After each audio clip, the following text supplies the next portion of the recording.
Adishimama yabema obibia ache ame ho akwa ba Pent Radio 100.1 na yaso egua yeti ebra so se yemamu amahodo so nsama no peso yabo ano yedini nyina dan na de hye ya no pa no nsia ekase bomum na adwuma ko bi nso adaroma ebo enachi dom ensemi tafidie so amansa benya bia hwe anya bia tie eno eye Facebook Pent Radio 100.1 YouTube page no so no ya na ensemi nyina yekruchiri enso edigu wo bra no bia benya kwanya na afi wabo akiri watie bi ya ebesere utia woso de wadwenkyere ebeba na unua bi wo chinchiri benche so a wapia so na wono so anya ne chefa ewo nsemi mu Damte Information Center ewo Fiase Penco Junction ho a na darumenti no anopa ba bi ani koduru bia no adehye enso etie bi na nsem no de bedi mu enso akotini bi eni onumnyamfo Mohammed Muntaka Mubarak on na eso afo hwe afisem ensem so se fimpim yoni adu no so ne fimpim yoni adu no na so 2020 ne 2024 abato ekoso omanfo bi ahwere wo nkwa enam abato moment me wasem mpinche no mampanyi ahye se enmanimu ya wonhwe ne ho kontabu emra na wo te abedwako te wo no wawie de bibia aba beto animu a wono so wode eto mampanyi anim na afia na mo mpanyifo betu enso de afa ho no asotwen bi ho a bi nipa bi ho akọ enso ede amawom na be bosumi emienu nie omanfo be kaya enso brantama no tegu nkrakropom a dodo na anim se ye June 29 flat no ura Muntaka Mubarak enso asanso ede atodwa se abayo botafo akora abemu a achese no anya bosome na bepem sabiri wayira nso no yanhu na kira kwan kora no so ne update afirimu ababie na United Party eye UP amanyuko no panyina wono so ohwe wo mama na bo ensem so owura besefa amansa na sempo bedwam kasamafo ba no dania bedwako na Solomon Wusu enso echiremu a owura samijamfi ne nsam a okafa minority leader Alexander Afenyoma Akenze ho se oyobi a wo fa kwambone so ana kwati kwan so gigiska sresreska krofo ho ne de ka hunyina no wose sansem ne de wono so campaign for ma petition yoko ne office of the special prosecutor say wonko na afi wonko ye sanse no munhwehwemu ma won na ebe konkran Bosch International Fruit Market o Medina biaya woton na bi te se ntosode ani akire fruit ahodo nuabanom na maame a woda eye market ya no maame bitri so wa se omanfo bi dodo no a wose wokofa Yesu Kristo kura so omra medi wo ma no so a wose we nya amanyuku iya na party bi ne mmom Ghana isu ne eba no nya de se wonde eba bi ote ne niam ama no ye no dwem ho pa no dabi oma no ebetimi enso akonkan ewo mu na de enti na maame eka nsema wodo bi ete se niam abone ama no tidwem omoto ma mofra eni mpanyifo nyina adi no wose ano odene we ni afro bi edika ne diti ebekwa amano ne ensemu America ne sabredi Donald Trump America mampanyi Syria man no ono so wayi wondin edi free tourist list so o say nim se ama hodo a ho mere wosusu sasa de bre so no om so bua mani pabonfo om so kodi ewu edi ama hodo so amim no ombone no wayi sa din no afri Syria man no so we any afro bi edika ne diti anopa no nsia kase abomu ni animu bi na se da PC bi wo mu a yemfa bi mfa ma Henry Spices no in on dairy powdered milk spices no you will be for still ho you will go to ho aponchin na say go to no noodles indomie fried rice jollof rice ni nyina shrimp ni beef ni nyina kama yi to oba wonkwa be de wa momo be de ni nyina hwese ubenya eye flavor CBA na say spices CB enso mu ka say na wujade ho ma bi mpa ho kra enti wo say Henry Spices de yi non dairy powdered milk no so emapom de ho nsem bibia toto yi kama mofra ne mpanyimfo bia enso de nie enti momode so obefre na waje nduduo ma na nkra yitu akoton no ahoma ne 0207805398 0207805398 enti babia wo bia obefre no mpanyimfo so ebejo so adwuma koya daroma na ebo enachi dom anopa no nsia kase abemu me amedi ho chia me nsam kenka afo medin ene Kaakyire Badu ya ye dan hotel ade aboafo nkrato ye ba ye de nsam no nkyiremu ebeto aso Pent Radio Kaakyire Badu adwumaku a afa ho ka eye Kaakyire Spices ene Kaakyire non-dairy powdered milk afi ye nyemre ensam na nkasa enkyiremu enso enie Onumnyamfo Mohammed Muntaka Mubarak ono na eso afo hwe Ghana efisem ensem so honorable and red accountability series no so eyen kontabu enwo hyehye de ahodo a bra no mansini mantama hodo nya no sonko atrane ahye ahodo no ejina bama so na afi baabi a wono so no wabu won hyehyeye won konta kwakoduro de baabi on so woto aso afiri nyina no wode ho hyehyede ebeto nsantwerefo anim man nsantwerefo to petema Ghana fo nyina so baabi a nsam no ahyehyede no waye enso ede ekro na ni nyina mu no enratai unyamfo muntaka Mubarak enso eba begina abama so simpi so be se donhwere baako ede wonso na tran mu sa fisem so afo no ede nsama hodo na de ba betudwa na ne fa bi no na ogbo amane se eni no nipa be se aduonu nsia 26 suspects susu se afimpim ye na aduonu so na aduonu na so abato ekoso o ma Ghana mu no na monsa so ema akra bi ehwere won kwa ebim so eprepraye election related violence ahodo no koso no ne baabi de se Techima South empehwea so baabi te se oko ablekumanom ene empehwea so a no ka so na se ewutu atoye mantemu miame ahodo baabi bebre a pinche anom so koso baabi de se bana ko wi akire teacher ni ba konfinhia ye aduno enum so nipa bonfo bi won se kan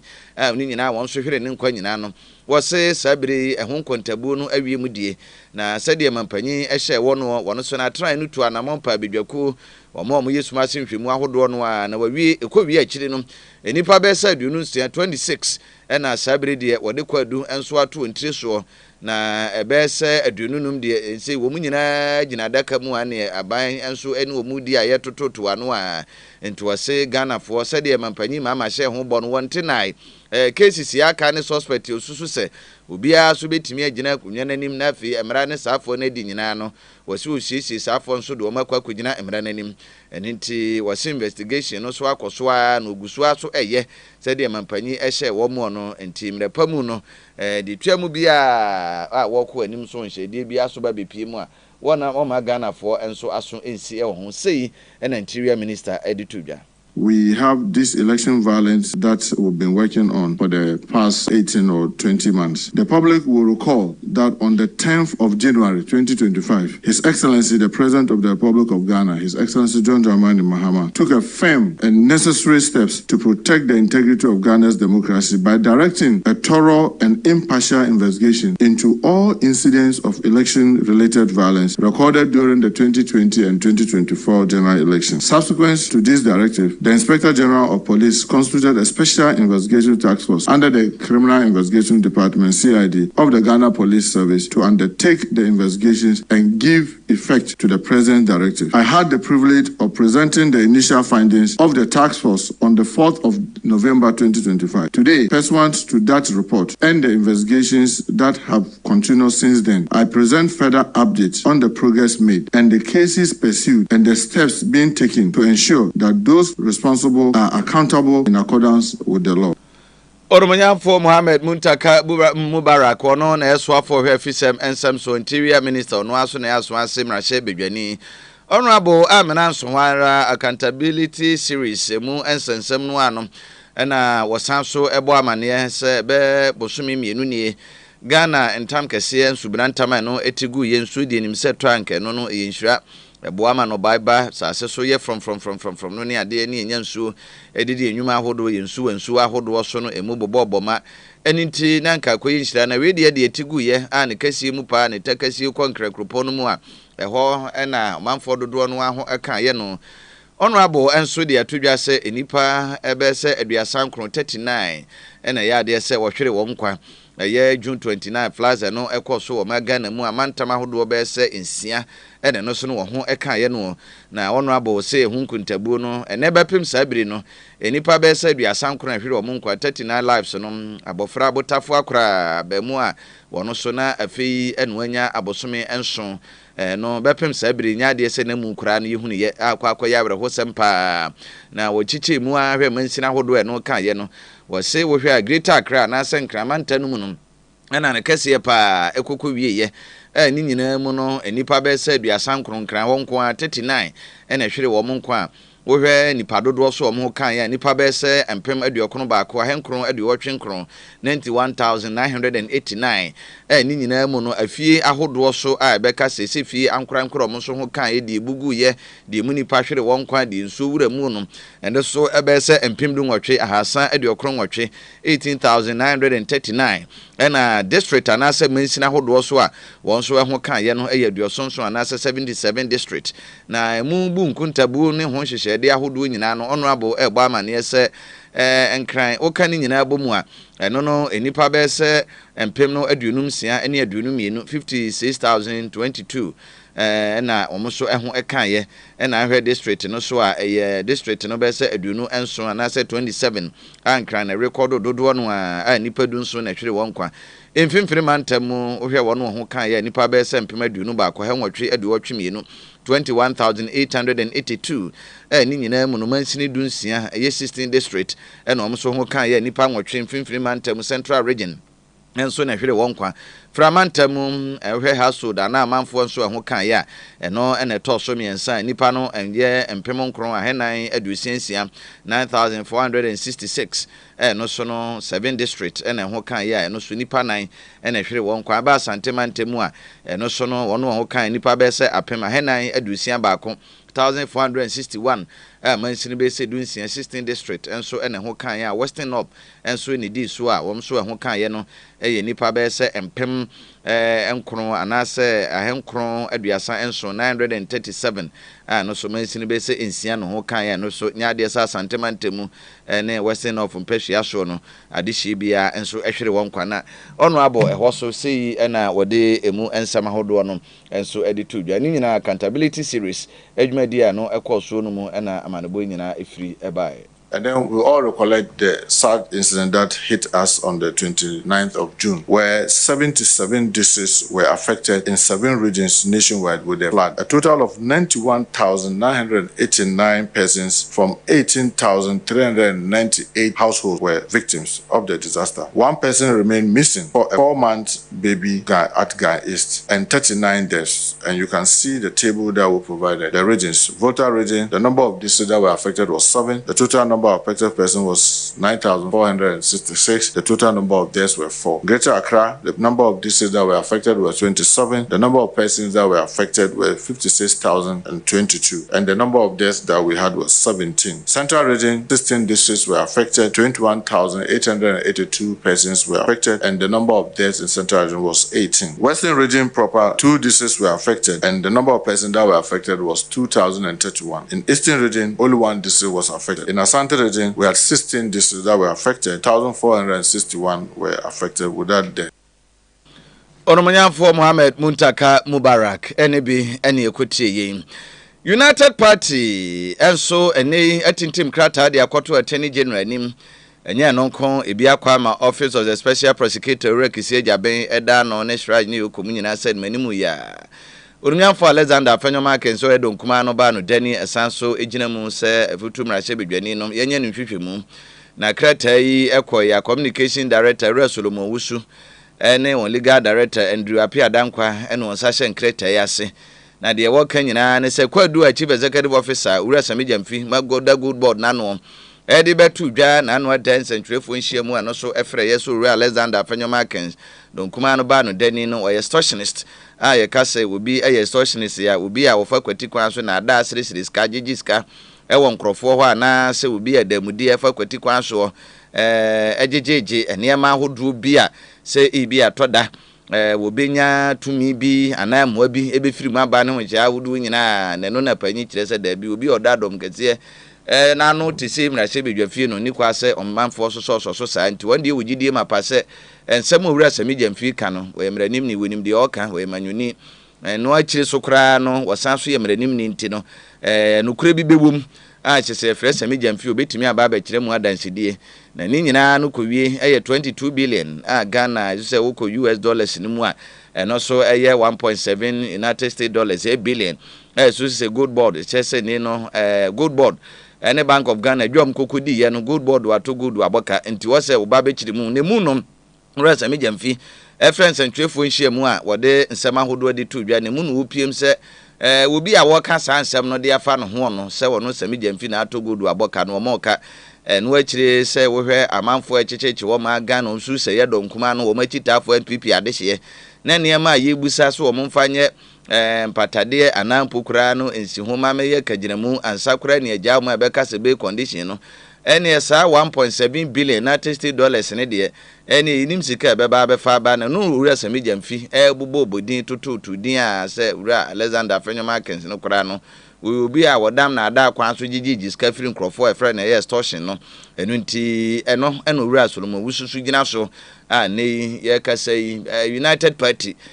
ni communications director ne panyina ono so ehwe wa mamra so de akoto panyimfo ahodo a special prosecutor ka ho bi attorney general ka ho se wo mnya sa panyimfo nyina ho so nhwemu yenti wonsem odi to dwa no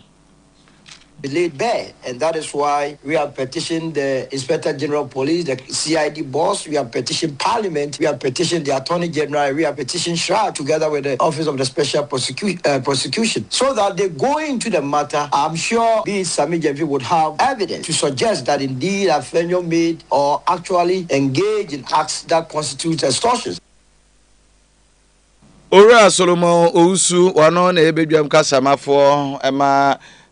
ye UP anase United Party amanyoko no nene bi enso na yekoje yen na yebefire no mu ne awuram enkrakropom mu na ni nyina no Boshe International Food Market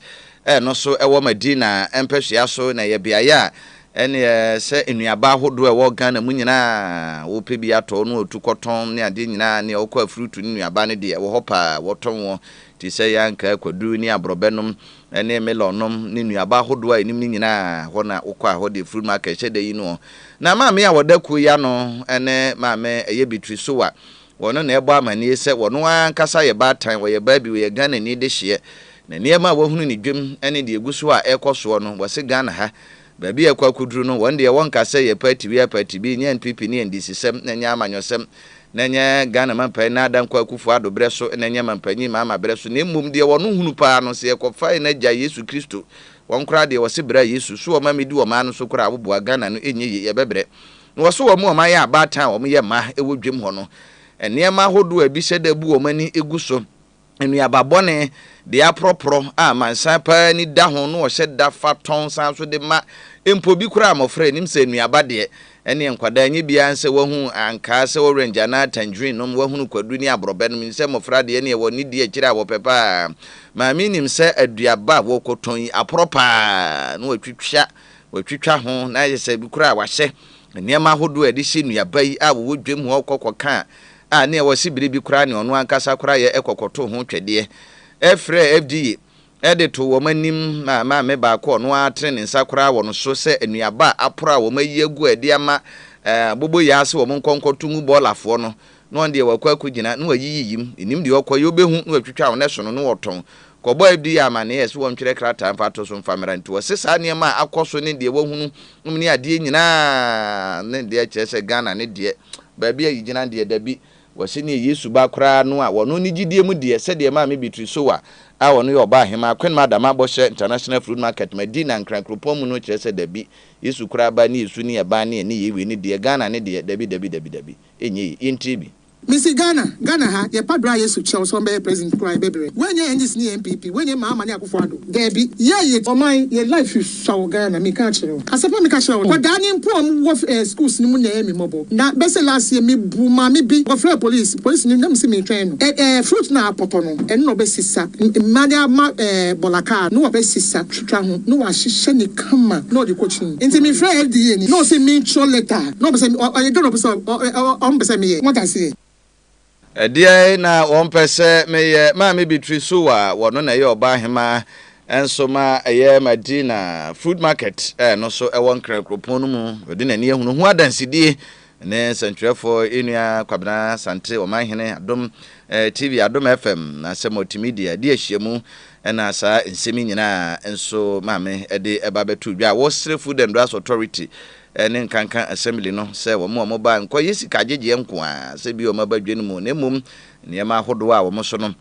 na wo mde o mani bedi akiri fanuane a amanfo bi ton nuaba hodo ma amanfo di ene de ka ho nyina no enwie enkofa hawo enso emfamere adehye na ma me Bridget Zogbanuku wono na mere bi atwa mu him franka edema the Progressive People Party PPP amanyoku no na maame enso de adesede de atodwa na ni nyina kowie mu African Liberty Academy 2026 Embrace of Professional Studies in Krakropom ni nyina no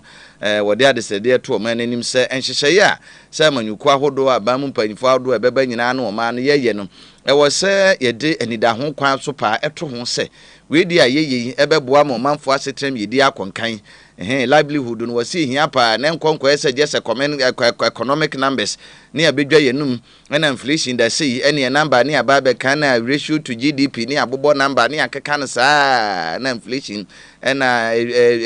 rate no ene da sei 11.2 ene wasi ni nyina ye sna mum ye keka no saa ni ade no eni kwase koye number nko a ne mum amanfo botum ni wasetena mu wose no so etimi eyidi ti wase wo hwese bia aban bia ba dodo a ehwe na yesu GDP na no ye tintim Ghana Statistical Service no aba be kiremu gross domestic product no sabio na bi ote wono wante brofo ni economic terms ye kekankan Ghana for dodo no kra na ete asese inflation wote asese credit ratio ni hwan ni nyina wase ye de ne mum ne kasie mu nyina akoko wie se da chikusa ne se wasetena mu no se ene ko wie ye na ma mi gina mu e de afutuo kakra enso ema wabra UPS oto wansafre na wono so ebegina aproti ekasaye principles and your values. Resilient economies start from grassroots. GDP, inflation, and credit ratios tell useful stories when they are positive. But at the end of the day, the value of social capital, the reduction of poverty, the ability of people and communities to feed themselves, add value, and find markets for their produce, feed directly into national strength. Health and education services to the people are more appreciated than keeping numbers at the right levels while lives remain unchanged. And I say this because when I was campaigning, and because my party didn't have money, we went to Franklin's Village, for example. We go to the small communities and try to talk to them. And when I would sit in my car and going, I would be listening to the radio, and I would hear my opponents on another campaign trail talking about GDP. In some village, what does GDP matter to someone who is producing jobs, So yes, the numbers matter, but superficial governance and development do not feed people. Inclusive and resilient economies much. Eninti yensamo a yekeka se GDP inflation ne hwan ne yinkurase ne saa mmea no enye no ne ma amanfo aduane die ne mom enema hodo adigu akwamu a wo so asetam yedi ekonkan ye na ma me wie ye no osan so de to so obesere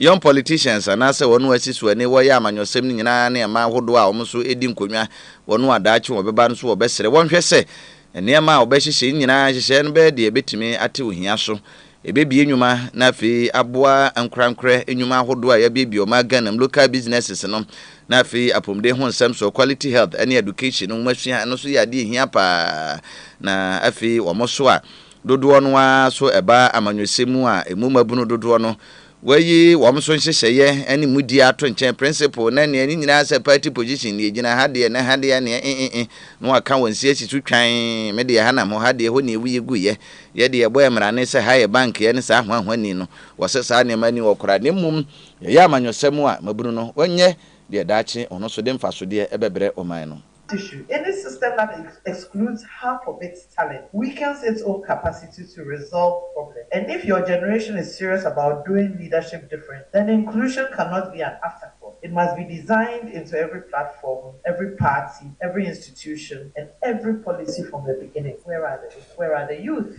You as young people must also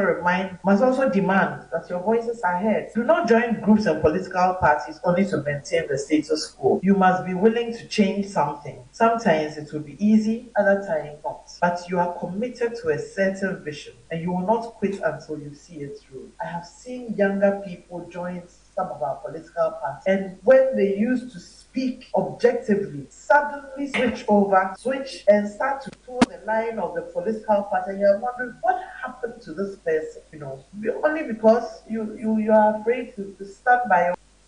Mame Bridget, Jogbanuku, Ono, and Ankane, Wahim Franca, Emma, the Progressive People Party, PPP, Amanyuku, no Mamini B, and so any equity. And upon Siakasi about Pent Radio, 100.1, any asun, Egua Yeti, Gusua, Fisim, Nana Cracramuna, Termante Muswafo. Western Regional Minister Nyamfo Joseph Nelson and Suni Sikabotre Bese Ghana Sikamuni and Pemno Edia Sankro 39,000 and no ekopiemu efiem kwanta abaya sabia nante sie nyina Bible suminum se omanfo awdo bia enso enya nkwanhia kokoda ya sabia na ene ya hwe wo mu anke wo se anya hwe kura no enhwe yemu no wokoto aso ofi na enso sika wanya mfa 20 safo nyina da ne enkwa se de abanka bagu ansa nanso ya yeyere wo mu da ya sabia ya diteni wo mu no papa ayi se sika butrin e de akwakutua ayi wonti so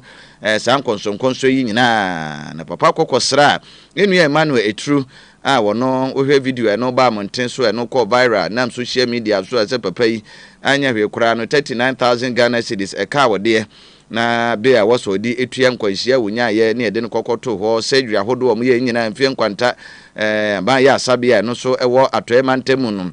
akwa edene ede ama no pa na honorable ebo anamokwa no san so ehye bose 11,000 aka no eno so patient ahodo surgery aka waso san so kwa wi kura de wonwie 39,000 ye de wadi nka akwa ye face ye nka waso obafi na fi akiri no ekuro no yesemu wu ne ntin no toato akakra no mpenu sie ni a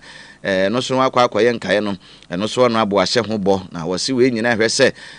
ade a be ye sikasema eno so be ye nkonu akase e beto ye nua su bia no eno so ne fam de kakra obetimi ade aboa no ama no ho anha no no nyame so ade eno no abo nso eye se wono so betimi ade aboa no ono abo ekoye wa bra presentation no ekoso no na wode sa amaneboyi enso eto edwa. We see us here this time because of him. Can see our sister's video that is gone viral. So, bro, it is well. We are all here because of, your case. Of course, there are other patients around. We'll speak to all of them later. But I'm here to see how that bill can be taken up. And so, I'm told that's 39,000. Okay, it's almost 40,000. So basically, what he needs is to be discharged.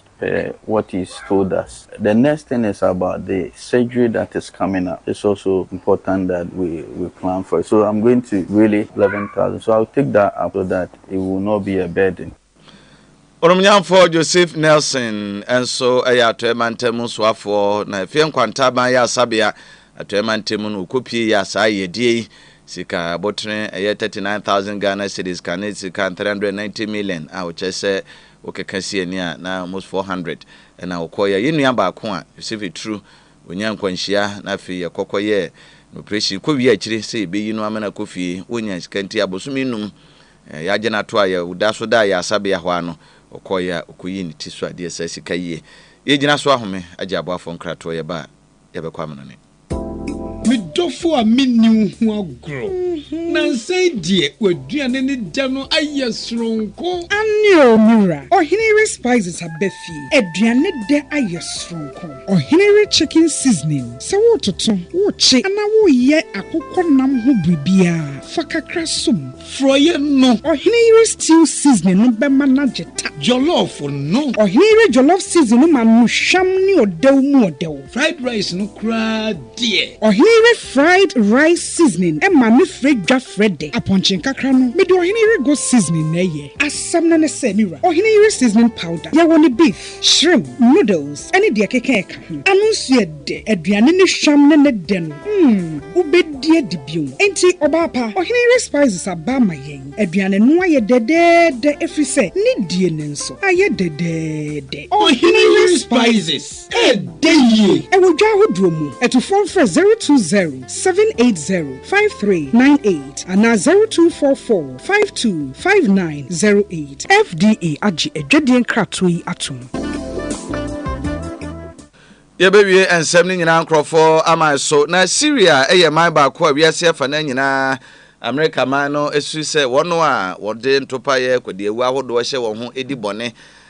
ewo esum ahodo bi edimu efra ne terrorism no osu se sa man ba ko a homere Mohammed Hassan ete akonwa so no odi nyina no Assad ne nkrofo na wo mo so eboa saafo no pa ai beka se ye terrorist sponsored nation baako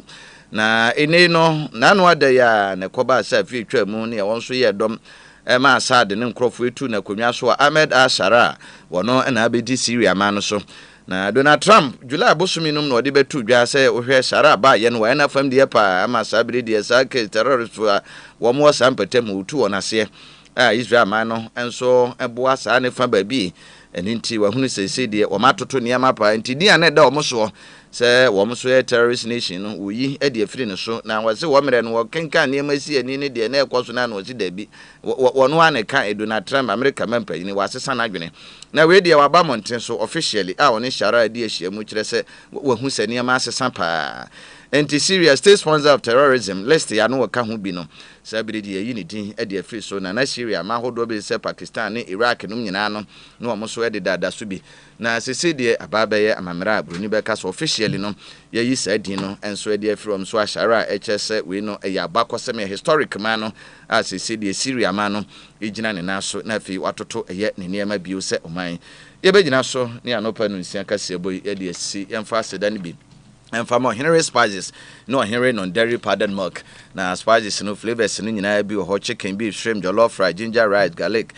garlic ne ginger ni nyina stew goat noodles ne fried rice no ni nyina ya de se wonsa ebeka bi non dairy powdered milk no my remfi se ade bia ye powdered milk ai de begu cocoa o tom brown hwitim kwada nuane ni nyina ne de obema na ye ohenere ye free 0207805398 0244525908 ajmako ya daroma newsroom ame amaboama na daroma kwabena wusu adu mi afiofusu ma so bo machi dom ye content afidie so a enu atoni gate na daroma ne die pi mum ye Facebook live ne YouTube page no so ono so megina mu kenkama na de hye me amedi ho chi ame medin ene ka chire kwabena badudu ame sorry de enu adjust